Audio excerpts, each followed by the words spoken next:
Dajjal udah hadir. Mana bukti Dajjal udah hadir? Kurma bisan tidak lagi berbuah.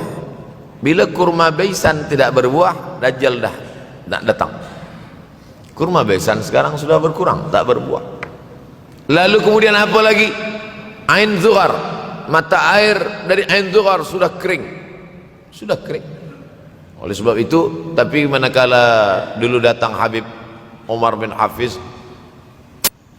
saya hadir majelis itu, adalah seorang bertanya, Habib, ya, Imam Mahdi dah lahir atau belum? Saya tengok Habib menjawab, sepertinya dia macam tak suka pertanyaan. Kata dia, kita tak perlu mencari-cari dia dah lahir atau belum, kampung dia di mana, dia lahir di hospital mana, dia tak perlu. Yang perlu kita siapkan adalah iman dan takwa pengetahuan kita, supaya kita jangan sampai terkecoh, supaya kita boleh membezakan mana hak, mana batil, mana betul, mana salah, mana lurus, mana bengkok, mana hitam, mana putih. Sehingga dengan istiqomahnya kita beribadah ini, kita boleh membezakan mana Al-Masih yang original, yang asli, mana Al-Masih Ad-Dajjal. Makanya tadi sebelum salam kita berkata, Allahumma inni a'udzubika min adzabi jahannam wa min adzabil qabri wa min fitnatil mahya wal mamat wa min syarri fitnatil masihid Dajjal. Membaca, menghafaz 10 ayat di awal surah Al-Kahfi. Siapa yang menghafaz 10 awal ayat, hadis lain mengatakan 10 akhir, 10 awal 10 akhir, elok dua-duanya. Tapi Masya Allah, tabarakallah, anak-anak kita yang pakai jubah, pakai sorban putih ini, daripada tahfiz Quran, mereka tidak hanya menghafaz 10 awal 10 ujung, dari awal sampai ujung dia hafaz, 30 juzuk dia hafaz. Mudah-mudahan anak-anak kita penghafaz Al-Quran. Allahumma ja'al abna'ana wa banatina min huffazil Quran wal hafizat. Jadikan anak-anak kami menjadi para penghafaz Al-Quran, ya Allah, supaya selamat dia daripada fitnah Al-Masih Ad-Dajjal. Tapi saya pilihkan hadis tentang yang 5 ini. Dengan 5 ini kalau kita amalkan, insya Allah Allah akan selamatkan kita dari fitnah akhir zaman ini. Yang pertama, manfaatkan waktu, kerana waktu di akhir zaman ini yataqarabuz zaman, kerana waktu semakin dekat tak terasa, hilang berlalu. Maka isilah waktu ini dengan ibadah. Jangan sampai ada waktu yang kosong. Duduk sejenak kosong berselawat, Allahumma salli ala sayyidina Muhammad wa ala ali sayyidina Muhammad, Allahumma salli ala sayyidina Muhammad wa ala ali sayyidina Muhammad. Sempat-sempatkan ambil wudhu, solat duha walau 2 rakaat. Sempat-sempatkan sebelum tidur malam solat witir 3 rakaat, supaya tidur kita sentiasa dalam wudhu dan kita sempat solat witir. Andai mati kita malam itu, insyaallah mati dalam keadaan husnul khatimah. Usolli sunnatal witri 3 rakaatin lillahi ta'ala. Nanti malam jaga tidak witir lagi, hanya tahajud saja. Sempat-sempatkan solat tahajud. Elok amat sangat baik solat wudhu 2 rakaat. Usolli sunnatal wudhu rakaatain lillahi ta'ala. Selepas solat wudhu, solat sunat taubat. Usolli sunnatat taubat rakaatain lillahi ta'ala. Selepas solat sunat taubat, solat sunat hajat. Usolli sunnatal hajat. Selepas itu barulah solat sunat tahajud 8 rakaat. Nak tambah lagi 10, 12, 14, elok, tak salah, karena dia tiada batasan. Adakah sahabat Nabi yang melakukan ini? Ada. Qatadah bin Nu'man, dari selepas Isya sampai azan subuh. Imam Ahmad bin Ambal, dari selepas Isya sampai azan subuh. Bahkan mereka menghatamkan Al-Quran dalam tahajud mereka. Maka bahkan ada imam yang disebut dengan As-Sajjad, kerana banyak sujud kepada Allah subhanahu wa ta'ala. Kerana akhir zaman ini godaan begitu besar. Dulu orang tengah malam tahajud, jam 2 malam, jam 3 malam dia bangun, kerana dia membaca hadis sab'atun yudhilluhumullah, ada 7 golongan yang mendapatkan naungan Allah, yauma la dhilla illa dhilluh, hari itu tak ada naungan kecuali naungan Allah. Rajulun, ada seseorang, zakarallah, dia berzikir mengingat Allah, khalian, di tengah malam tak ada manusia, fafadat ainahu, menetes air mata. Maka yang pertama ini, jangan sampai kita kehilangan waktu, kerana waktu, al-waktu kasaif, waktu ini seperti pedang, illam taqta'hu qata'aka, kalau tidak kau patahkan dia. Kalau kau dapat pedang, patahkan, sebab kalau tidak kau patahkan, dia yang akan memotong engkau, mematahkan tulang-tulang engkau. Waktu ini kalau tidak kita manfaatkan, kita akan ditanya tentang waktu, kemana saja waktu yang sudah kau pakai. Inna sam'a, pendengaran, wal basar, penglihatan, wal fuad, hati, kullu ulaika kana anhu mas'ula, semua akan disoal, semua akan diminta tanggung jawab di hadapan Allah. Kemana waktu yang sudah aku bagi dulu engkau pakai? Yang pertama nanti ditanya, la tazulu qadama 'abdin yaumal qiyamah. Kaki anak Adam tidak akan bergeser, tidak akan beralih dari tempat tegaknya pada hari kiamat hatta yus'al, sampai dia disoal, sampai dia ditanya. La tus'alunna yauma idzin 'anin na'im. Banyak yang akan ditanya nanti, tapi Nabi bagi tahu di antara yang akan ditanya dari sekian banyak nikmat itu 4. Yang pertama, an umrihi fima afnah. Umur kemana engkau habiskan? Hari ini ada anak-anak muda belia umurnya 17 tahun. 17 tahun habis menghafaz Al-Quran. 17 tahun habis iktikaf dalam masjid. 17 tahun habis berzikir, berjubah, bersorban, mengabdikan ilmu, berkhidmat kepada ulama. 17 tahun habis. Tapi ada pula yang dibalik, 71 tahun habis. Rumah, office, kopi, rumah, office, kopi, rumah, office, kopi, batuk, mati, habis. Apa yang dapat kita bawa menghadap Allah SWT? Yang pertama, yataqarabuz zaman. Yang kedua adalah wa yanqusul ilmu. Ilmu semakin berkurang. Kalau sudah ilmu berkurang, apa yang bertambah? Jahil. Kalau ilmu bertambah, jahil berkurang. Kalau ilmu berkurang, jahil bertambah. Mana ada orang jahil cakapnya didengar orang? Saya dulu awal-awal membaca hadis ini, wa yanqusul ilmu. Ilmu berkurang, jahil bertambah. Rasanya tak mungkin, tak logik, tak masuk akal. Mana ada orang tak berilmu cakap dia didengar? Sekarang baru saya faham. Dulu orang tak berilmu ditinggalkan orang. Sekarang orang tak berilmu asal dia pandai berbicara, dia akan didengar orang. Bahkan orang jahil pula punya channel. Apa namanya? Jahil.com. Orang jahil punya channel. Banyak pula follower dia daripada follower kita. Banyak pula viewer dia daripada viewer kita. Sebab apa? Sebab yang menyaksikan tiada berilmu, yang berbicara tiada ilmu. Oleh sebab itu maka kita galakkan menuntut ilmu di majlis-majlis ilmu. Untuk apa Abdul Somad sudah berumur 43 tahun pun masih pergi juga lagi ke Sudan belajar? Apa yang nak dicari ini? Tak lain tak bukan, mudah-mudahan kita termasuk orang yang sampai akhir hidupnya mencari ilmu, insyaAllah. Saya datang kemari bukan niat mengajarkan ilmu. Saya datang ke Malaysia tetap niatnya belajar mencari ilmu. Man salaka tariqan, siapa yang melangkahkan kaki melalui suatu jalan, yaltamisu fihi ilman, siapa yang melalui suatu jalan niatnya untuk mencari ilmu, sahalallahu lahu bihi tariqan ilal jannah, dimudahkan Allah jalannya menuju surga. Innallaha la yantazi'ul ilma intiza'an. Innallaha la yanzi'ul ilma intiza'an. Allah kalau mencabut ilmu, bukan macam mencabut pokok kayu dari tanah. La yantazi'ul ilmu intiza'an. Allah tidak mencabut ilmu macam mencabut pokok kayu dari tanah hingga ke akarnya, tidak. Lalu bagaimana ilmu ini dicabut? Biqabdil ulama. Dengan matinya ulama maka habislah ilmu. Meninggal Imam Syafi'i, berkurang ilmu. Meninggal Imam Nawawi, berkurang ilmu. Meninggal Imam Fulan, berkurang ilmu. Maka yang hadir adalah al-juhala. Yang lebih menakutkan lagi adalah al-juhala bi thawbil ulama. Orang jahil dengan pakaian ulama. Abdul Somad tidak mengatakan dirinya ulama. Saya selalunya membacakan ayat Quran, membacakan hadis Nabi, menyampaikan fatwa ulama. Tak pernah saya berceramah, bertausiah. Menurut saya, siapa saya? Siapa kita? Syafi'i manusia, saya manusia. Syafi'i boleh berfatwa, saya juga boleh berfatwa. Imam Syafi'i berfatwa Al-Quran 30 juzuk dalam kepala dia. Kita juzuk 30 pun kadang-kadang hilang. Imam Syafi'i balik dari masjid ke rumah, dia tutup telinga. Datang orang bertanya, Syafi'i, ya, kenapa engkau tutup telinga? Sebab bila aku dengar dari masjid ke rumah, semua yang aku dengar masuk tu semua aku ingat. Aku takut dia ingat di dalam, maka aku tutup. Kita yang saya sampaikan tadi pun tak ingat. Oh, Ustaz mengejek kami, enggak. Jangankan yang mendengarkan, yang bercakap pun tak ingat.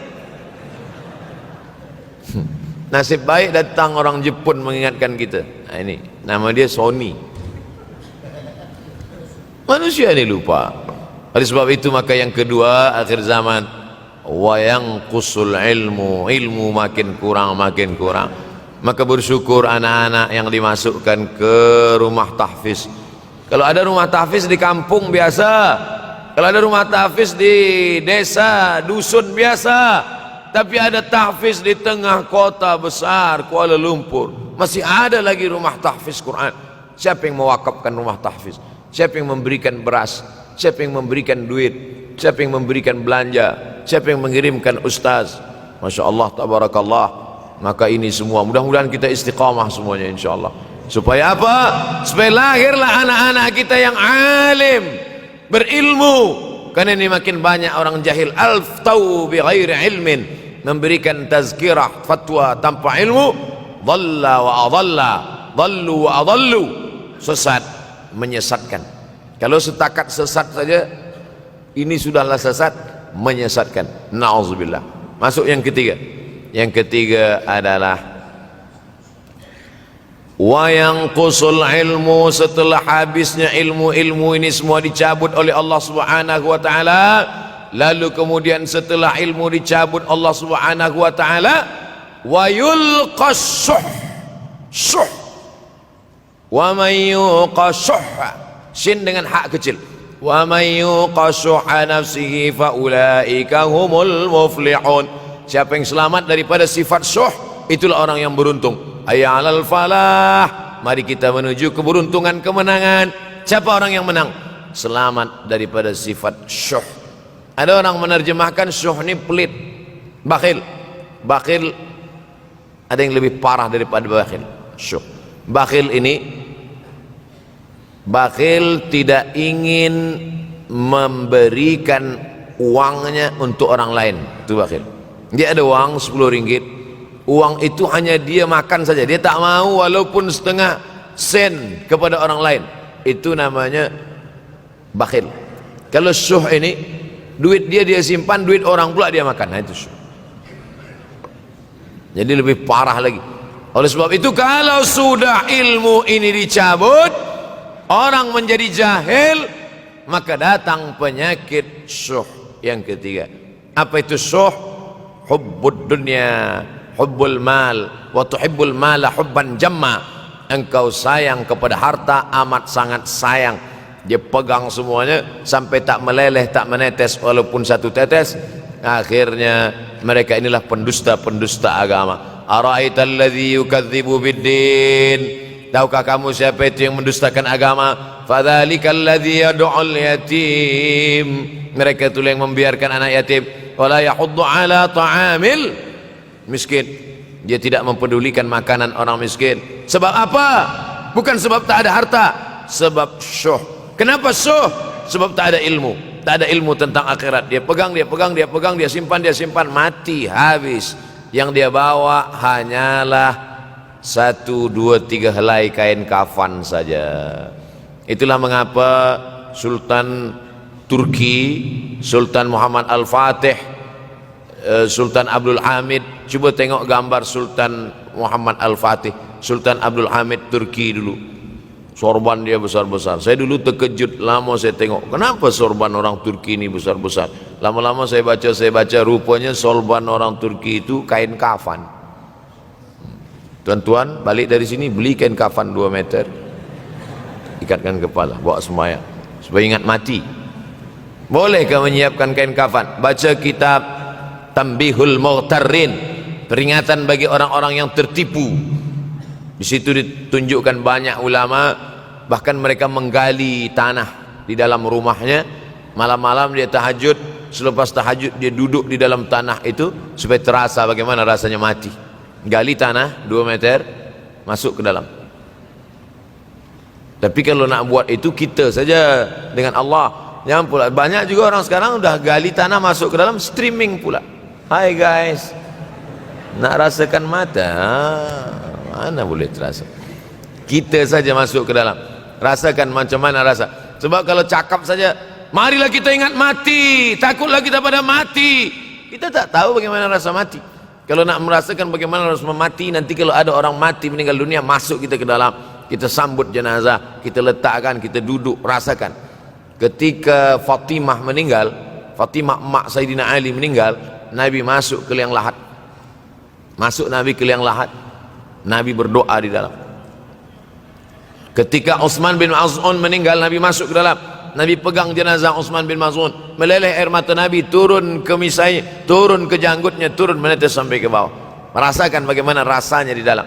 Dulu saya pernah berjumpa dengan seorang pemuda, telinga dia pakai anting subang, lalu kemudian saya tengok banyak tato dia. Saya tanya, macam mana cerita awak bertaubat dulu? Mak saya meninggal, Ustaz Abdul Somad. Lepas tu saya tegak di tepi kubur. Macam ada yang menolak saya dari belakang, masuk saya ke dalam. Masa masuk itulah terasa sejuk di kaki, datang rasa takut saya. Makanya kalau ada orang yang sudah kita bagi tazkirah, bagi nasihat tak juga, nanti ada orang meninggal, bawa dia agak dekat, senggolkan sikit, jatuh. Gitu caranya supaya kita terasa mati ini, supaya apa? Hilangkan penyakit syuh, cinta harta, takut mati, dan membuat kita menjadi bakhil, pelit, na'udzubillah. Yang keempat, wa tazharul fitan. Ini yang terkait dengan tajuk kita yang keempat, wa tazharul fitan. Banyaklah fitnah, siksa. Dulu masa saya kelas 1 madrasah tahun 1990, berkumpullah kami bersama-sama dengan cikgu mengkaji masalah apa? Masalah Bosnia Herzegovina, mengamuk Slobodan Milosevic, menghancurkan umat Islam di Bosnia. Sampai ada yang meminta fatwa kepada Syekh Yusuf Al-Qardawi, bolehkah perempuan yang perempuan Bosnia yang dirogol tentara Serbia hamil, bolehkah dia menggugurkan anaknya? Kata Syekh Yusuf Qardawi, tak boleh. Maka dia biarkan saja anak itu lahir dan dia tidak dianggap berdosa karena ini sudah takdir Allah SWT. Bagaimana mereka dibunuh? Maka makin banyaklah selepas Bosnia datang pula yang terjadi di Rohingya, di Uighur. Umat Islam berkumpullah presiden-presiden negeri Islam di Kuala Lumpur. Erdogan datang, kumpul semuanya membahas bagaimana nak menolong Muslim Uighur. Rupanya umat Islam pun tak sanggup nak menolong. Apa yang boleh dilakukan di Uighur? Berdoalah umat Islam. Rupanya Allah kalau mau menolong mudah saja Allah menolong. Tidak datang rudal skat, tidak datang tentera, tidak datang senjata, cukup datang corona, selesai. Allah Subhanahu wa taala, wa makaru wa makarallah. Mereka membuat tipu daya, Allah balas dengan tipu daya yang lain. In tansurullah, kalau kau tolong, ittaqu da'watal mazlum, takutlah kamu terhadap doa orang-orang yang teraniaya. Fa innahu laisa bainahu wa bainallahi hijab, karena di antara dia dengan Allah tak ada hijab sama sekali. Wa yakthurul wa tazharul fitan, banyaklah fitnah. Yang terakhir, yang kelima, wa yakthurul haraj.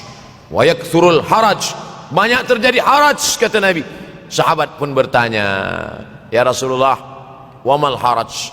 Apa haraj itu ya Rasulullah? Kata Nabi SAW, al-haraj al-qatlu.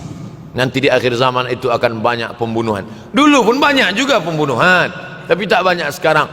Pembunuhan di Palestina sampai sekarang tak berakhir. Pembunuhan Rohingya tak berakhir. Pembunuhan di Uighur, pembunuhan. Dulu imam-imam masjid, imam salat tarawih dulu di Masjidil Haram, Allahumma ansuril Islam wal muslimina fi Palestin. Dulu satu aja. Selepas itu bertambah, Allahumma ansuril Islam wal muslimina fi Palestin wa Suriah. Selepas itu bertambah lagi, Allahumma ansuril Islam wal muslimina fi Palestin wa Suriah wal Yaman. Selepas itu bertambah wa Uighur wa, akhirnya wa fi kulli makan. Semakin bertambah. Oleh sebab itu maka ini di antara fitnah akhir zaman. Man lam yahtam bi amril muslimin falaysa minhum. Selepas kita kaji hadis ini, apa tujuan kita? Tujuan kita semakin menguatkan keyakinan, banyak-banyak beribadah, nasihatkan anak menantu, sahabat, jiran, tetangga supaya semakin istiqamah menjalankan syariat, rajin-rajin solat berjamaah, banyak-banyak berzikir, hatamkan Al-Quran, banyak-banyak berinfak, banyak-banyak bersedekah. andai mati kita, insya Allah mati dalam keadaan husnul.